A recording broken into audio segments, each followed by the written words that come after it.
Hi friends, നമ്മുടെ YouTube ചാനലിലേക്ക് എല്ലാവർക്കും സ്വാഗതം.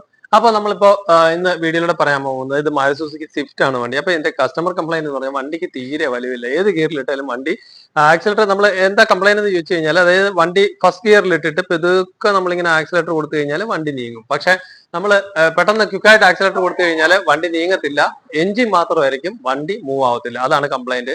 നമ്മളിങ്ങനെ ഇത് ഓവർടേക്ക് ചെയ്യാനൊക്കെ പോകുന്ന സമയത്തേക്ക്, കാല് കൊടുക്കുന്ന സമയത്ത് പെട്ടെന്ന് നമ്മൾ ആക്സിലേറ്റർ അങ്ങോട്ട് കൊടുക്കുമ്പോഴത്തേക്ക് എഞ്ചിൻ നല്ല രീതിയിൽ ഇറക്കും, വണ്ടി പെതുക്കെ മൂവായി പോകുന്ന രീതിയിലുള്ള, അതുപോലെ തന്നെ കരിഞ്ഞ മണവും വരുന്നുണ്ട്. അതുപോലെ തന്നെ നമ്മള് ഫസ്റ്റ് ഇട്ട്, സെക്കൻഡ് ഇട്ട്, തേർഡ് ഇട്ട്, അതുപോലെ ചെറിയ രീതിയിൽ ആക്സിലേറ്റർ കൊടുക്കുകയാണെങ്കിൽ വണ്ടി ഇങ്ങനെ ആടി ആടി ആടി ആടി പോകും. ആക്സിലേറ്റർ കൂടുതൽ കൊടുത്തു കഴിഞ്ഞാൽ വണ്ടി എഞ്ചിൻ റേസ് ആവും, വണ്ടി നീങ്ങാത്ത ഒരു അവസ്ഥയാണ്. അതായത് പിക്കപ്പ് നല്ല രീതിയിലുള്ള കുറയുന്ന ഒരു അവസ്ഥയാണ്. അപ്പോൾ നമ്മൾ ഇതിന്റെ ഭാഗങ്ങളെല്ലാം അയച്ചു വെച്ചിട്ടുണ്ട്. ക്ലച്ചും ഗിയർ ബോക്സ് അയച്ചു വെച്ചിട്ടുണ്ട്. അതിന്റെ ക്ലച്ചിന്റെ അവസ്ഥയും കാര്യങ്ങളും നമുക്കൊന്ന് നോക്കാം.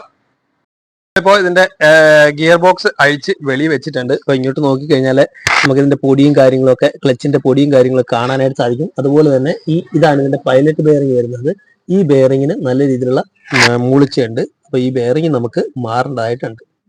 അപ്പൊ ഇനി ക്ലച്ചിന്റെ അവസ്ഥ നമുക്ക് നോക്കാം. ഇപ്പൊ ഇതിന്റെ ഗിയർ ബോക്സ് അഴിച്ച് വെച്ചിട്ടുണ്ട്. അപ്പോൾ ഈ ഭാഗങ്ങളിലോട്ടൊക്കെ നോക്കി കഴിഞ്ഞാൽ ക്ലച്ചിന്റെ പൊടിയും കാര്യങ്ങളും നമുക്ക് നല്ല രീതിയിൽ അറിയാനായിട്ട് സാധിക്കും. അതുപോലെ തന്നെ ക്ലച്ച് ഹാർഡുമാണ്. ഇതാണ് ഇതിന്റെ റിലീസ് ബെയറിംഗ് വരുന്നത്. അപ്പൊ ഇതിന്റെ റിലീസ് ബെയറിംഗിന്റെ ആ ഒരു മൂളിച്ച നമുക്ക് നോക്കാം.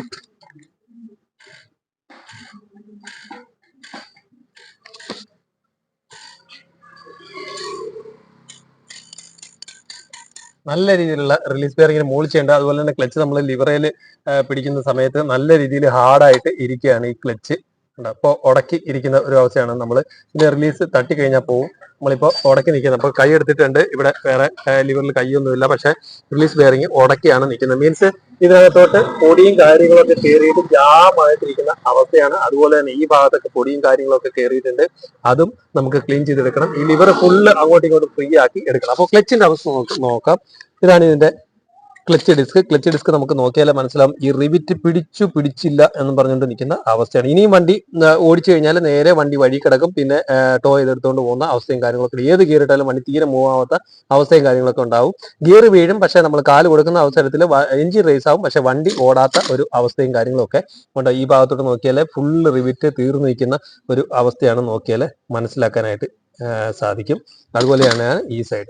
അതുപോലെ തന്നെ ഇതിന്റെ പ്രഷർ പ്ലേറ്റ് നല്ല രീതിയിലുള്ള തേയ്മാനവും ബെൻഡിങ്ങും വന്നിട്ടുണ്ട്. അതുപോലെ തന്നെ ഈ ഫിംഗർ നോക്കിക്കഴിഞ്ഞാൽ നല്ല രീതിയിൽ ഈ ഫിംഗറിന്റെ ഭാഗം റിലീസ് ബെയറിംഗ് ഈ ഭാഗത്തായിട്ടാണ് അറ്റാച്ച് ആയിട്ട് വരുന്നത്. നമ്മൾ ക്ലച്ച് ഔട്ടുന്ന സമയത്ത് ഈ ഫിംഗർ അങ്ങോട്ട് പോകുമ്പോഴാണ് ക്ലച്ച് ഡിസ്ക് ഫ്രീ ആക്കി കൊടുക്കുന്നത്. അപ്പൊ ഈ ഭാഗങ്ങളെല്ലാം ഫുള്ള്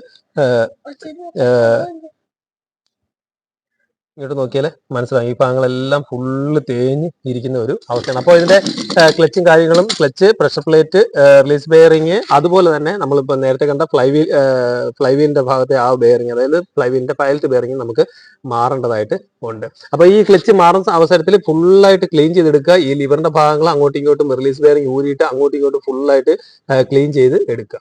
അപ്പോൾ നമ്മളിപ്പോ കണ്ടതാണ് ഈ ക്ലച്ചിന്റെ അവസ്ഥ, റിലീസ് ബെയറിംഗിന്റെ അവസ്ഥ, പ്രഷർ പ്ലേറ്റിന്റെ അവസ്ഥ, അതുപോലെ തന്നെ പൈലറ്റ് ബെയറിംഗ്, ഫ്ലൈവീലിൽ വരുന്ന പൈലറ്റ് ബെയറിംഗിന്റെ അവസ്ഥ. അപ്പോൾ നമ്മുടെ വണ്ടി നമ്മൾ പെട്ടെന്ന് ഓവർടേക്ക് ഒക്കെ ചെയ്യാൻ പോകുന്ന സമയത്ത് ഒരു എഞ്ചിൻ റേസ് കാണിക്കുന്നത്, വണ്ടി നീങ്ങാത്ത ഒരു അവസ്ഥ ഉണ്ടെങ്കിൽ അത് ക്ലച്ചാണ്. ഏറ്റവും കൂടുതൽ ക്ലച്ച് കംപ്ലൈന്റ് ആയിരിക്കും വരുന്നത്.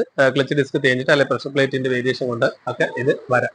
അപ്പോൾ അത് അങ്ങനെ ചെറിയൊരു വ്യത്യാസം ഉണ്ടെങ്കിൽ കറക്റ്റ് ആയിട്ട് തന്നെ അത് ക്ലച്ച് മാറ്റിവിടും. ഇല്ലെന്നുണ്ടെങ്കിൽ ഈ വണ്ടിയുടെ കൂട്ടാണെന്നുണ്ടെങ്കിൽ നമ്മൾ ഇനി ഒരു കൂടിപ്പോയ ഒരു 10-100 കിലോമീറ്റർ ഓടില്ല, അതിന്റെ ഇടയ്ക്ക് വെച്ച് വണ്ടി ഓഫ് ആവില്ല, വണ്ടി നീങ്ങാത്ത ഒരു അവസ്ഥ വരും. അതായത് എല്ലാ ഗിയറും ക്ലച്ചിട്ട് വീഴും, പക്ഷെ വണ്ടി നീങ്ങാതെ പിന്നെ ടോ ചെയ്തുകൊണ്ട് പോകേണ്ട ഒരു അവസ്ഥയും കാര്യങ്ങളൊക്കെ ഉണ്ടാവും. അപ്പൊ അത് പ്രത്യേകം ശ്രദ്ധിക്കുക. അങ്ങനെ ഒരു എഞ്ചിൻ റേസ് വരുന്നുണ്ടെങ്കിൽ കറക്റ്റ് ആയിട്ട് തന്നെ ക്ലച്ച് കംപ്ലൈന്റ് ആണെന്നുണ്ടെങ്കിൽ അത് ക്ലച്ച് തന്നെ മാറ്റിവിടും. ക്ലച്ച് ആവാനാണ് ഏറ്റവും കൂടുതൽ ചാൻസ് വരുന്നത്. എഞ്ചിൻ റേസ് ആവുന്നതുകൊണ്ട് വണ്ടി മൂവ് ആവുന്നില്ല എന്നുണ്ടെങ്കിൽ ഏറ്റവും കൂടുതൽ കംപ്ലൈന്റ് വരുന്നത് ക്ലച്ചിന്റെ കംപ്ലൈന്റ് കൊണ്ടാണ് വരുന്നത്. അപ്പൊ ആ ഒരു കാര്യം പ്രത്യേകം ശ്രദ്ധിക്കുക. അപ്പോൾ മാരുതി സുസുക്കി സ്വിഫ്റ്റിന്റെ പിക്കപ്പ് കുറവിനെ കുറിച്ചാണ് നമ്മൾ ഈ വീഡിയോയുടെ മനസ്സിലാക്കിയത്. Okay, thank you for watching.